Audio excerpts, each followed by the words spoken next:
Priču o niškim hramovima svakako treba započeti od onog najstarijeg i najvrednijeg. To je ranohrišćanska bazilika sa martirijumom koja se nalazi u gradskom naselju Jagodin Mala. Martirijum je otkriven 1933. godine, dok su arheološki radovi iz 1953. godine sa njegove istočne strane konstatovali trobrudnu baziliku.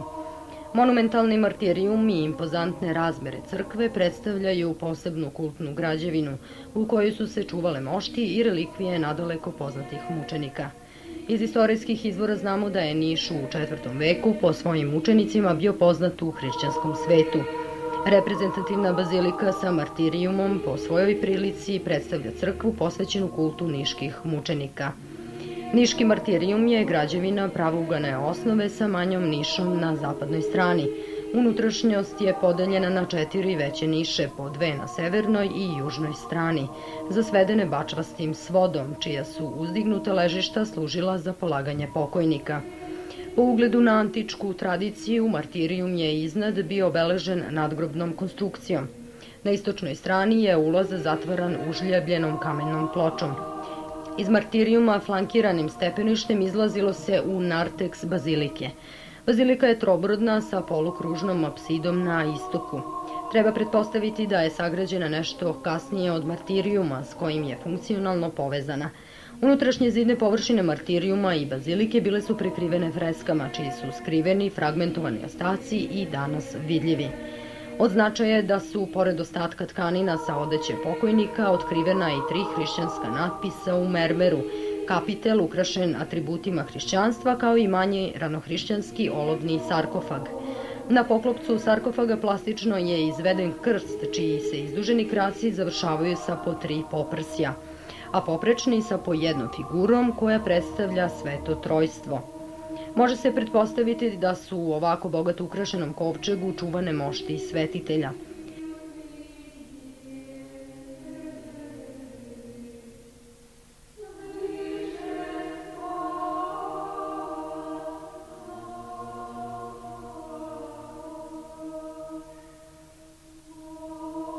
Ranohrišćanska bazilika sa martirijumom datuje u kraj 4. ili možda u 5. vek. U skladu sa savremenim običajima da se kult rađa u onom gradu gde je mučenik zakopan, i Niš je imao svoje mučenike po kojima je bio poznat. Njihovo prisustvo u Nišu kao jakom kulturnom i verskom žarištu bilo je od ogromnog značaja. Grad Niš, zahvaljujući moštima slavnih mučenika, bio je poznat širom onovremenog hrišćanskog sveta. Ujedno, ovi svetitelji su bili moćni zaštitnici našeg grada i veliki molitvenici pred Bogom.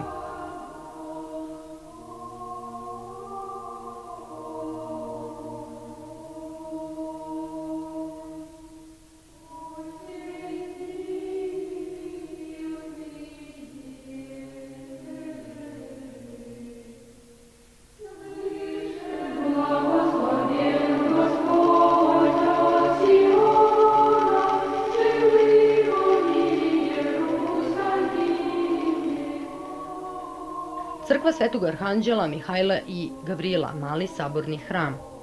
Crkva Svetog Arhanđela, Mihajla i Gavrila, mali saborni hram, nalazi se u crkvenoj porti Velikog sabornog hrama, zapadno od zgrade Niške eparhije.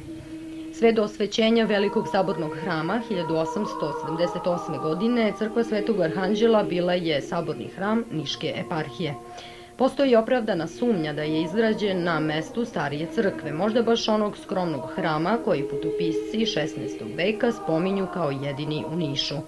Hram Svetog Arhanđela sagrađen je i osvećen 1819. godine zalaganjem mitropolita Melentija, koga će zbog svoje slobodarske delatnosti samo 2 godine kasnije, 1821. Husein Paša obesiti zajedno sa još 2 sveštenika i nekoliko viđenih građana Niša. U vreme episkopa Niškog Grigorija 1839. godine crkva je obnovljena. Ovom velikom obnovom sagrađen je trem sa južne, severne i zapadne strane, produžena krovna konstrukcija, a posle velike poplave 1948. godine crkva je popravljana i opravljana, kako piše iznad zapadnih vrata.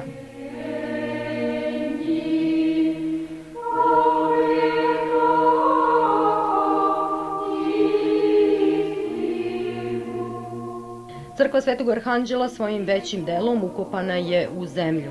Pravougana osnova crkve sa prostranom polukružnom apsidom na istoku podeljena je na 3 dela okruglim stubovima sa jednostavnim kapitelima.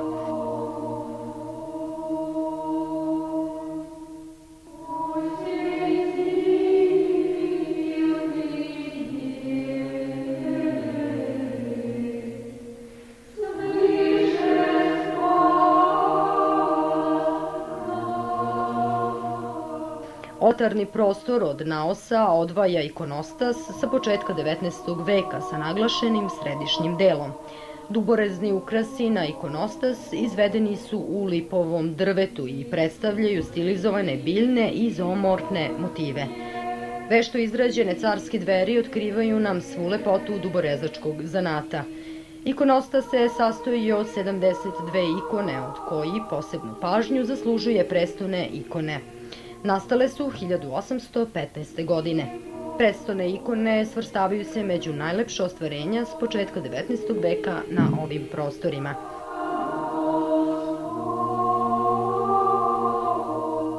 Severno od Male crkve nalazi se Niška saborna crkva, čija je izgradnja započeta 18. oktobra 1856. godine i trajala je do 1872. Osvećena je posle oslobođenja od Turaka 13. februara 1878. godine od mitropolita Srbije Mihajla. Nažalost, stradala je u požaru 2001. godine, ali trudom građana i brigom države uskoro će joj biti vraćen prvobitni izgled.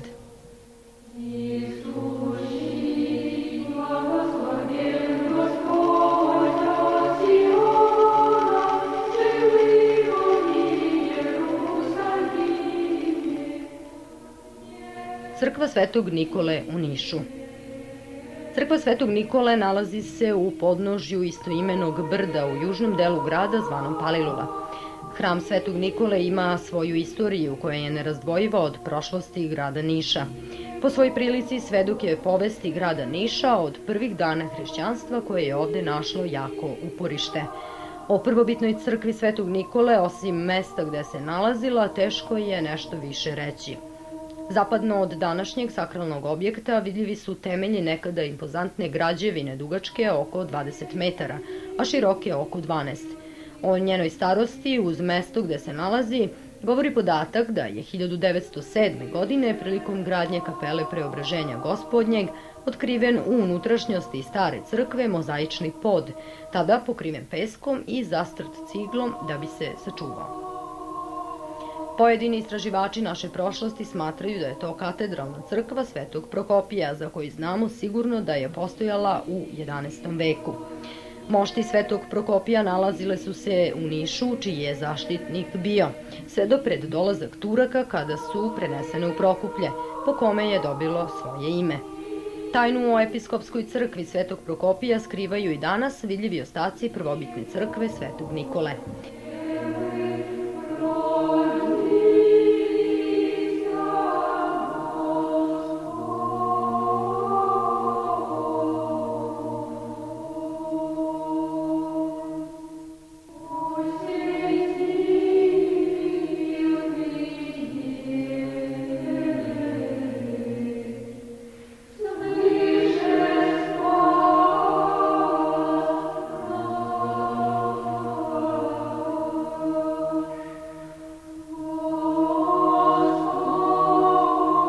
Posle obnove Pećke patrijaršije, možda čak u prvoj polovini 17.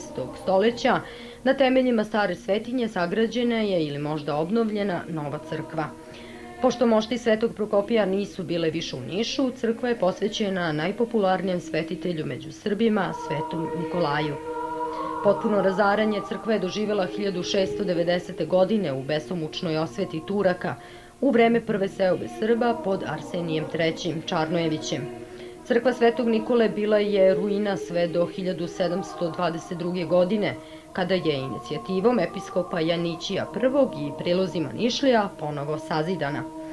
Godine 1737. posle druge seobe Srba pod patrijarhom Arsenijem IV. Turci skrnave crkvu i dozidavaju minaret, pretvorivši je u džamiju. Baš taj minaret nikako nije stajao uz crkvu, te je često padao, što je Turke navelo da ovaj hram nekoliko puta vraćaju hrišćanima. Tako 1799. godine je definitivno postala džamija, u koju su Turci nerado išli.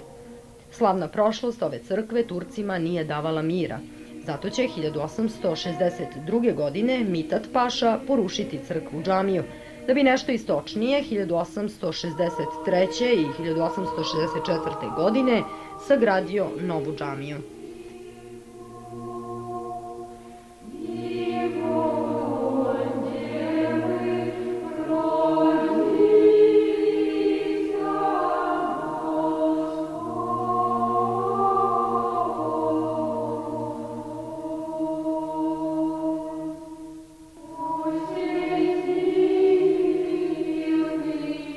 Po oslobođenju Niša od Turaka na dan Svetog cara Konstantina i carice Jelene 1879. godine, džamija je opet prilagođena potrebama pravoslavne vere, sada kao crkva Svetog Nikole. Godine 1926. dozidan je zvonik, a cela građevina dobila je izgled hrišćanskog hrama. Crkva Svetog Nikole, prema predanju, 6 puta je menjala veru.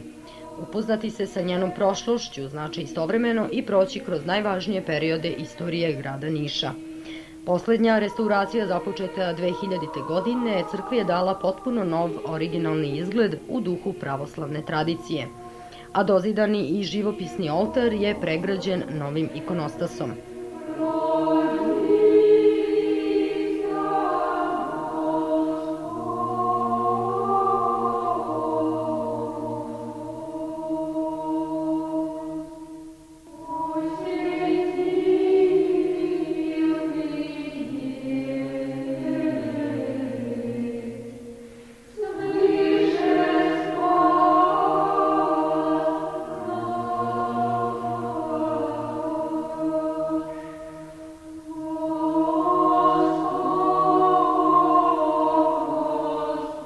U crkvenoj porti nalazi se stari bunar u kome se 11. maja 2001. godine uoči praznika Svetog Vasilija Ostroškog desilo pravo veliko čudo. Naime, Aleksandar Pavlović, dečak od 2,5 godine, je igrajući se oko bunara nesmotreno upao u bunar dubok 15 metara. Nesebičnim požrtvovanjem Hadži Dejana Nikolića dečak je izvučen iz bunara i pravim božjim čudom ostao živ i nepovređen, što je i navelo porodicu Pavlović da obnovi i zaštiti tremom ovaj bunar u znak zahvalnosti Svetom Nikolaju i Svetom Vasiliju Ostroškom.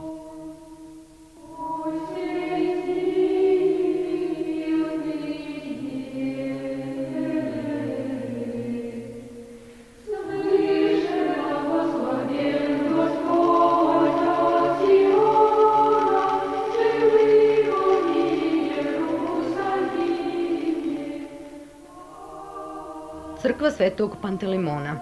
Staroj manastirskoj crkvi Svetog Pantelimona po svej prilici pripadaju temelji sakralnog objekta, otkriveni arheološkim iskopavanjima 1969. i 1970. godine. Tom prilikom su konstatovani ostaci dva kultna objekta. Jedan je ranohrišćanska bazilika krajem 4. veka ili iz prve polovine 5. veka, dok je druga vizantijska bazilika svakako starija od 12. veka. Saznanje da je Stefan Nemanja želeo da u Nišu stvori prestonicu Srbije nas upućuje na to da je Niš u to vreme bio značajan politički i duhovni centar. Poznato je da je upravo u ovoj crkvi Nemanja primio nemačkog kralja Fridriha Barbarosu, koji je krenuo u krstaške pohode ka Jerusalimu. Osvajanjem Niša od strane Turaka 1386. godine manastir Svetog Pantelimona je razrušen. Prvi hram sagrađen u Nišu posle proterivanja Turaka je nova crkva Svetog Pantelimona, smeštena jugoistočno od stare crkve, neposredno iznad legendarnog izvora lekovite vode. Temelji za novu crkvu Svetog Pantelimona položeni su na Markovdan, 25. aprila, a radovi su završeni već 8. avgusta 1878. godine, na dan velikomučenika Pantelimona, kada je i osvećena od niškog mitropolita Viktora Čolakovića. Pravougana osnova crkve osmišljena je kao trobrodna bazilika sa zatvorenim središnjim brodom. Sa južne strane naosa nalazi se kapela posvećena Sveta Petki, a sa severne je kapela posvećena Svetom Marku. Unutrašnje zidne površine dekorisane su u 3. deceniji 20. veka od strane Đorđa Zografskog i niškog slikara Dušana Miletića. Posebnu pažnju zaslužuju stojeće figure Svetog Save i Svetog Simeona u prirodnoj veličini uz ikonostas rad Đorđa Zografskog. Ikone na ikonostasu nastale su u drugoj polovini 19. veka i prvim decenijama 20. veka i predstavljaju poklone nekih imućnih građana Niša. Nova impozantna zvonara podignuta je zapadno od crkve 1928. godine. Gradnja crkve Svetog Pantelemona značajan je civilizacijski i kulturni događaj, kojim je obeležen kraj osmanlijske okupacije i početak izgradnje novog, na srpskim tradicijama zasnovanog Niša.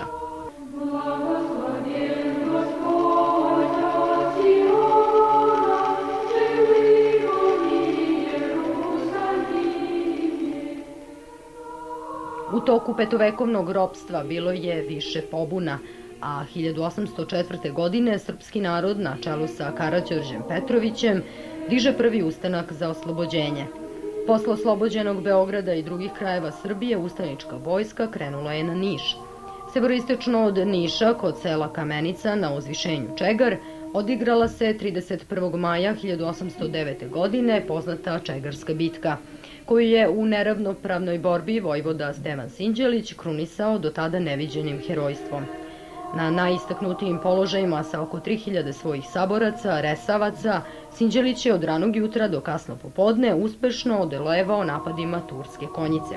Uvidevši premoć neprijatelja, Sinđelić je pucnjem u barutanu digao u vazduh čitav položaj sa preostalim saborcima i Turcima, koji su se tog trenutka nalazili u šančevima. Žrtve ovog krvavog sukoba su oko 3000 mrtvih Srba i preko 10.000 Turaka. Zbog velikog gubitka koje su Turci imali na Čegru, Huršid Paša je naredio da se odseku i oderu glave srpskih ustanika i štavljene ispune pamukom i tako ih poslao sultanu kao dokaz pobede i vernosti. Od lobanja je podigao kulu nazvanu Ćele kulu. Na putu Niš-Carigrad da se Srbi zastraše i onemogući dalje otpor srpske raje. Ćele kula u koju je u 14 redova na 4 strane uzidano po 17 glava, ukupno 952, decenijama je bila izložena vetrovima i kiši. Po oslobođenju Niša od Turaka napravljena je nadstrešnica, a sadašnja kapela izgrađena je 1892. godine prilozima građana i novčanom pomoći kralja Aleksandra Obrenovića. Ova sada jedinstvena građevina na svetu, sagrađena od glava srpskih boraca za slobodu, postala je ponos i trajna uspomena, slava ratnicima i poruka mladima.